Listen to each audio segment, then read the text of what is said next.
Hello friends, जय हिंद, वंदे मातरम। Welcome back to our YouTube channel. Friends, आप जानते होंगे कि भारत सरकार के द्वारा REMP एक प्रोग्राम चलाया हुआ है जिसका मतलब है रेयर अर्थ परमानेंट मैग्नेट।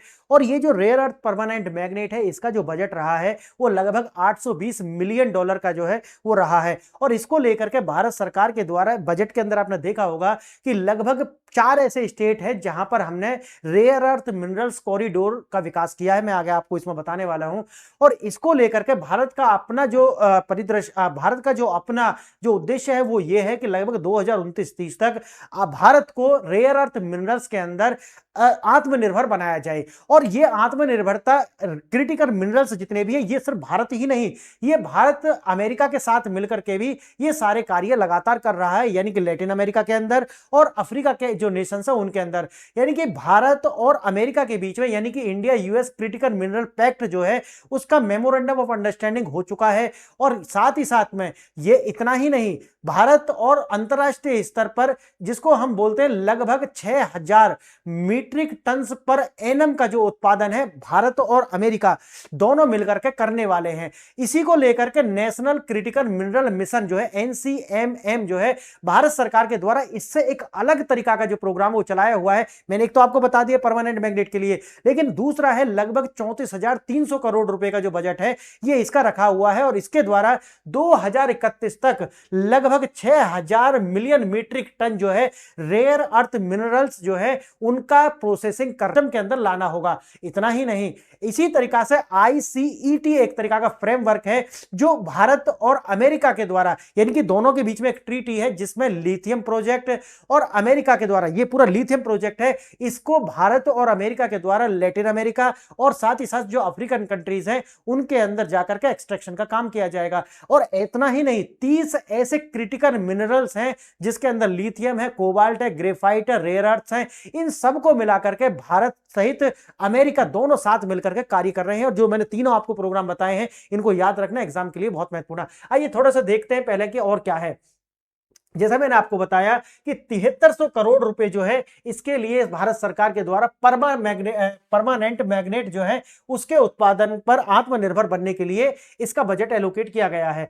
जैसा कि मैंने आपको शुरू में बताया कि यानी कि भारत जो है अगर भंडारण की बात करें तो दुनिया में तीसरे स्तर पर जो है भारत के पास लगभग 6.9 मिलियन टन जो है ये रेयर अर्थ मिनरल्स के जो भंडार हैं वो पाए जाते हैं। और ये सारा का सारा आता है लगभग, जैसे मैंने आपको शुरू में बताया कि 7300 करोड़ रुपए का जो मेगा निवेश है भारत के द्वारा किया गया है इसमें आत्मनिर्भरता बनने के लिए। और ये भी मैंने बताया कि लगभग 6000 मीट्रिक टन जो वार्षिक उत्पादन का लक्ष्य है वो रखा गया है।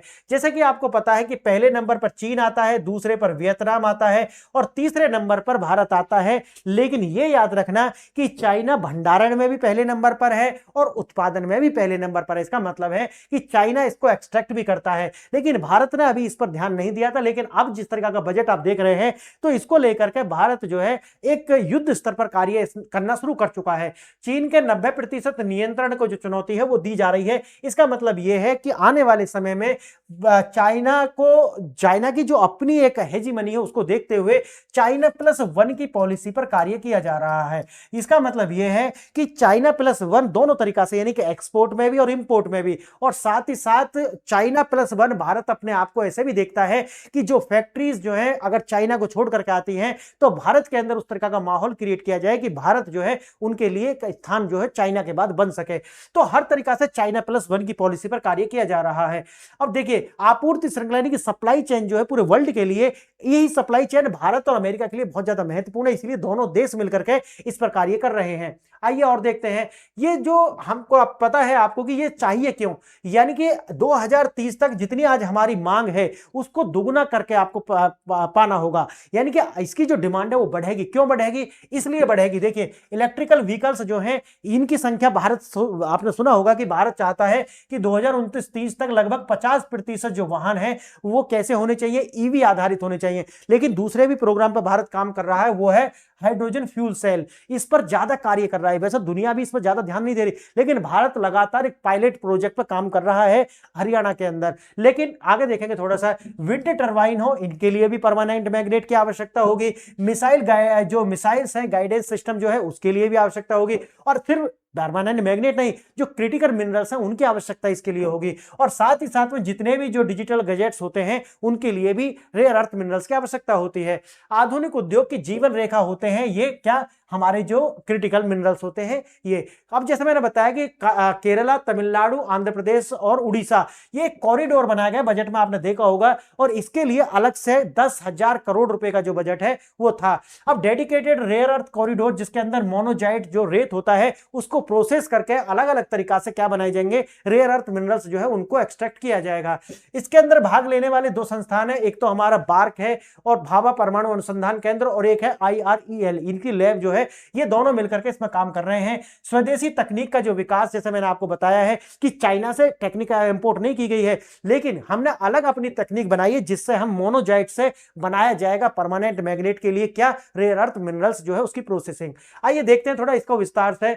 हम आगे बढ़े उससे पहले आपको दो प्रश्न हैं जिन पर विचार करने होंगे, जो आपके एग्जाम के लिए महत्वपूर्ण है, आपकी मेमोरी टेस्ट के लिए, आपका नॉलेज बेस कितना है उसको चेक करने के लिए। और अगर आपसे इनके आंसर आते हैं तो वेल एंड गुड, अदरवाइज आपको लास्ट वाली स्लाइड पर विस्तृत आंसर इनके मिल जाएंगे। देखिए पहला प्रश्न क्या है, स्थायी चुंबक के निर्माण में प्रयुक्त नियोडियम, यानी कि नियोडियम आप जानते होंगे, ये आधारित चुंबक के संदर्भ में निम्नलिखित में से कौन सा तत्व जो है, यानी कि एलिमेंट कॉम्बिनेशन सबसे सटीक है। पहला देखना, केवल नियोडियम और आयरन, दूसरा नियोडियम आयरन और बोरान, तीसरा सेरेमियम कोबाल्ट नियोडियम, चौथा एल्यूमिनियम निकेल और कोबाल्ट। इनमें से आपको अगर नहीं आता है तो लास्ट में आपको इसका आंसर मिल जाएंगे। दूसरा प्रश्न देखना, भारत का पहला एकीकृत दुर्लभ पृथ्वी स्थायी चुंबक संयंत्र जो है, यानी कि integrated rare earth permanent magnet plant जो है किस स्थान पर है और किस तकनीक के सहयोग से, यानी कि किस तकनीक के सहयोग से स्थापित किया गया। पहला भोपाल के अंदर मध्य प्रदेश में CSIR की तकनीक के द्वारा, दूसरा विकल्प अलवा के अंदर है केरल इसरो की तकनीक के द्वारा, तीसरा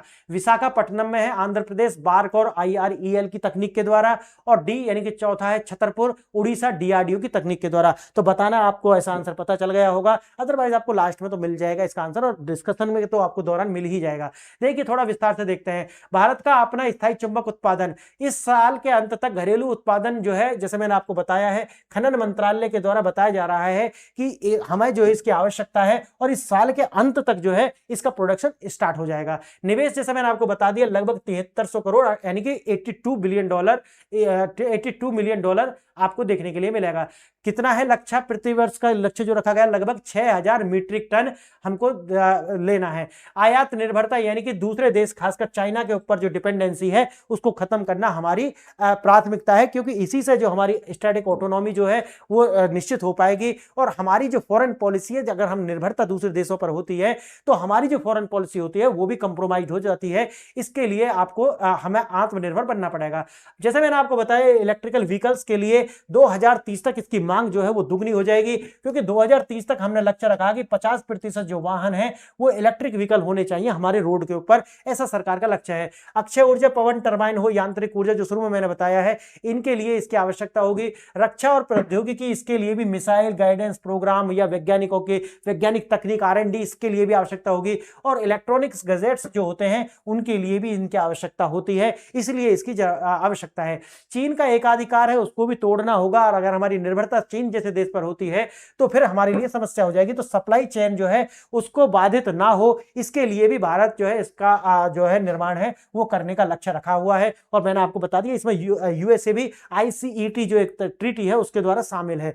आइए देखते हैं, आप जानते होंगे जो लैंथेनॉइड्स होते हैं वही होते हैं क्या, रेयर अर्थ मटेरियल्स। और जैसे रेयर अर्थ आ रहा है ना, तो इसका मतलब ये मत समझ लेना कि ये प्रकृति में दुर्लभ है, नहीं, दुर्लभ नहीं है। रेयर अर्थ इसलिए है क्योंकि इसको जो प्रोसेसिंग है वो अपने आप में दुर्लभ है। आगे देखना, आप देखेंगे जो मेडलीफ की आवर्त सारणी होती है, इसके जो चौथी पंक्ति में जो लैंथेनॉइड्स होते हैं डी ग्रुप के अंदर, वही क्या होते हैं, सारे के सारे रेयर अर्थ मटेरियल्स होते हैं।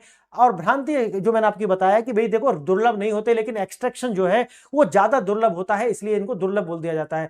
उच्च चुंबक शक्ति वजन में हल्के और उच्च तापमान पर स्थिरता बनाए रखते हैं, इसीलिए जो है उच्च गुणवत्ता की जो चुंबक है वो इनसे निर्माण होती है। भारत किन चुंबकों पर दाव लगा रहा है? देखिए नियोडियम यानी कि NdFeB, याद करना वो जो पहला वाला विकल्प है उसका आंसर आपको मिल गया होगा। किस किस का है ये जो नियोडियम है?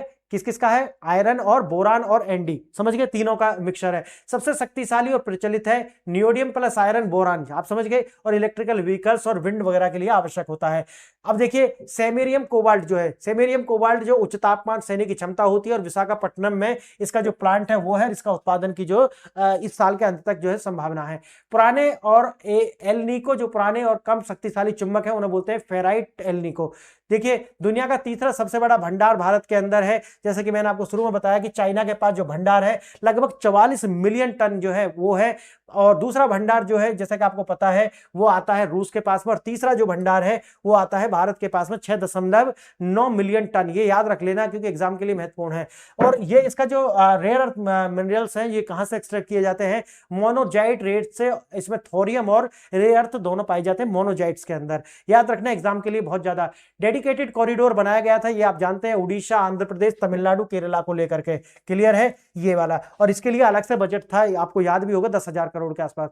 भारत का पहला एकीकृत संयंत्र जो बनाया गया है किसके द्वारा है? बार्क, IREL, वाइजैग और प्राइवेट सेक्टर के द्वारा मिलकर के ये कार्य जो है अंजाम दिया जा रहा है। 11 मई 2023 पीएम के द्वारा इसका उद्घाटन किया गया था। कहां पर है? IREL परिसर विशाखापट्टनम में, और बार्क और DMRL द्वारा स्वदेशी रूप से इसको विकसित किया गया। सरकार ने तकनीक विकसित की और अब निजी क्षेत्र को जो ट्रांसफर होगी, और इसके जो अधिकार है मैंने जैसे आपको बताया बार्क के पास होंगे, यानी कि जो सरकारी PSUs होंगे उन्हीं के पास होने वाले हैं, और जो प्राइवेट सेक्टर होंगे वो अपना जो है प्रोडक्शन करेंगे। देखना प्रोसेसिंग हब्स कहां पर है? एक तो जैसे मैंने बताया भोपाल के अंदर, दूसरा है गुजरात और महाराष्ट्र के अंदर प्रस्तावित है, छतरपुर उड़ीसा के अंदर जो है इसका एक्सट्रैक्शन होगा, और अलवा यानी कि ऑक्साइड का जो शुद्धिकरण है वो केरला के अलवा के अंदर होने वाला है। क्लियर है? देखिए 4 चरणीय मास्टर प्लान है। पहला में क्या आएगा? पहले में आएगा उसकी माइनिंग करी जाएगी, जो मोनोजाइट्स है उसकी माइनिंग होगी। दूसरे में क्या होगी? उसकी रिफाइनिंग होगी। तीसरे चरण में क्या होगा? मेटल का एक्सट्रैक्शन होगा। और चौथे चरण में क्या होगा? मैग्नेट मैन्युफैक्चरिंग होगी। तो ये 4 चरण जो है इसके होने वाले हैं। 2030 तक निजी क्षेत्र की भागीदारी जो है इसके द्वारा आत्मनिर्भर बनेगा भारत, और ये लक्ष्य जो है रखा हुआ है। आइए आपके जो दोनों प्रश्न उनके आंसर, जैसे कि आप जानते हैं पहले में नियोडियम, आयरन और बोरान, इन यानी स्थायी चुंबक जो है नोडियम मुख्य रूप से होता है, उसमें फेरस ऑक्साइड, इनके मतलब आयरन और बोरान जो है दोनों शामिल होते हैं। दूसरा प्रश्न का आंसर है सी, यानी कि विशाखापट्टनम आंध्र प्रदेश। यह भारत का पहला संयंत्र है जो IREL परिसर में बार्क और DMRL के स्वदेशी तकनीक से जो है बनाया गया है। फ्रेंड्स आपने लेक्चर देखा, इसके लिए बहुत बहुत धन्यवाद। अगर आप मुझसे जुड़ना चाहते हैं तो मेरा चैनल है यूट्यूब पर, इसे सब्सक्राइब कीजिए, टेलीग्राम को ज्वाइन कीजिए, मेरी ऐप है PRS ऑफिशियल, इसको आप डाउनलोड कीजिए और इस पर जो मटेरियल है उसको एक्सेस कीजिए। आपने वीडियो देखा इसके लिए धन्यवाद। जय हिंद।